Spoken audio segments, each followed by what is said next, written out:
Mach test continue ಆಗ್ತಿದೆ. Current ಅಫೇರ್ಸಲ್ಲಿ 76 question. NPS ಸುಧಾರಣೆಗಳಿಗಾಗಿ PFRDA ಯಾರ ಅಧ್ಯಕ್ಷತೆಯಲ್ಲಿ ಉನ್ನತ ಮಟ್ಟದ ಸಲಹಾ ಸಮಿತಿಯನ್ನು ರಚಿಸಿದೆ? ಆಪ್ಷನ್ ಎ ರಂಗರಾಜನ್ ಸಮಿತಿ, ಆಪ್ಷನ್ ಬಿ MS ಸಾಹು ಸಮಿತಿ, ಆಪ್ಷನ್ ಸಿ ಅರವಿಂದ್ ಪನಗಾರಿಯಾ ಸಮಿತಿ, ಆಪ್ಷನ್ ಡಿ ವಿಜಯ್ ಕೇಲ್ಕರ್ ಸಮಿತಿ. The answer is MS Sahu ಸಮಿತಿ. 77ನೇದು, ರಾಷ್ಟ್ರೀಯ ಹೆಣ್ಣು ಮಗುವಿನ ದಿನವನ್ನು ಯಾವ ವರ್ಷದಿಂದ ಆಚರಿಸಲಾಗುತ್ತಿದೆ? Option A January 24, 2000, option B January 24, 2008, option C March 8, 2004, option D March 24, 2008. The answer is option B January 24, 2008. Question number 78. ಭಾರತೀಯ ಸೇನೆಯು 78ನೇ ಸೇನಾ ದಿನಾಚರಣೆಯನ್ನು ಎಲ್ಲಿ ಆಚರಿಸಿತು?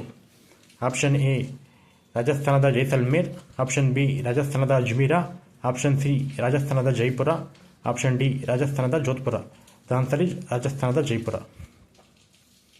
79ನೇ question.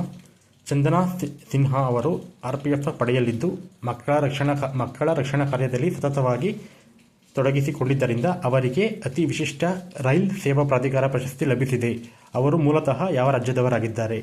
Option A Uttar Pradesh, option B Madhya Pradesh, option C Jharkhand, option D Bihar. The answer is Uttar Pradesh. Question number 80. ಸರ್ಕಾರಿ ಶಾಲಾ ವಿದ್ಯಾರ್ಥಿಗಳಿಗೆ AI STEM robotics, coding, digital ಕೌಶಲ್ಯಗಳನ್ನು ಕಲಿಸಲು ವಿಜಯಪಥ AI ಲ್ಯಾಬ್ಸ್ ಅನ್ನು ಎಲ್ಲಿ ಸ್ಥಾಪಿಸಲಾಗಿದೆ? ಆಪ್ಷನ್ ಎ ಬಳ್ಳಾರಿಯ ಹೂವಿನಹಡಗಲಿ, ಆಪ್ಷನ್ ಬಿ ವಿಜಯನಗರದ Hosapete, option C Davanagere Harihara, option D ಚಿಕ್ಕಬಳ್ಳಾಪುರದ ಗೌರಿಬಿದನೂರು. ದ ಆನ್ಸರ್ ಈಸ್ ಬಳ್ಳಾರಿಯ ಹೊಸಪೇಟೆ. Thank you.